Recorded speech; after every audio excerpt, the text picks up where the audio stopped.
The bass is the basis, but it's never stuck in homeostasis. It's in a constant state of metamorphosis. I see new statuses and new lattices. The pattern constantly changes with the matter and the energy of the universe. When I see how it ranges until it bursts back open and it explodes with all of these hurts, and I see a new code in my genome, and so I open it up like the book of a tome.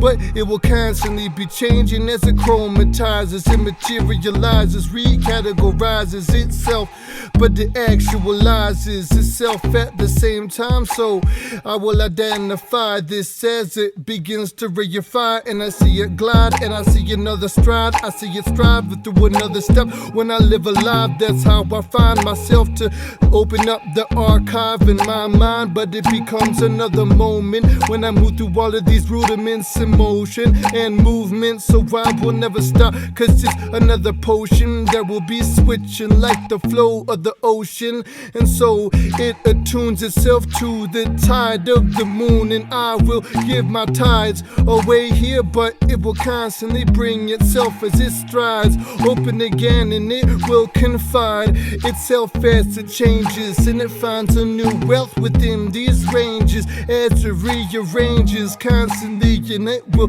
be unconsciously and consciously that it's never stopping. But I can feel it popping open again until it's dropping, then it's lifting as it's gifting itself, and it's evolving as the earth is revolving.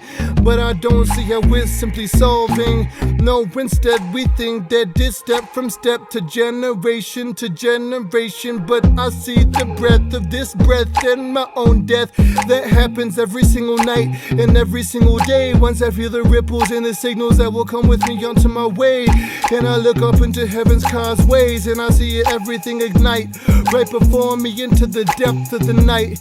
That's when it moves from the black to the white, and everything mixes and it ignites again and again. When I see this gas in the den, that's when everything will bend, and it might suspend itself, but it will change constantly as it ascends and descends. And so it will be within every single sense of my own existence as I find this magnificence of everything around me, and it becomes terribly immense and terribly intense. But I understand that it's like therapy once I open myself up, hence, yeah. So henceforth I will find my course when I go forth into the world, and I won't ever lose myself, cause I find the resource in me and all of the forces that will course through my vein and my psychology. So I feel it all open and never restrain myself, cause it's constantly changing. So that's how I find a new strength, is shifting with this wavelength when everything continues, and is gifting me as I continue to drift, never off to myself, because when I find the basis, that's when everything changes, and within the change I find my oasis.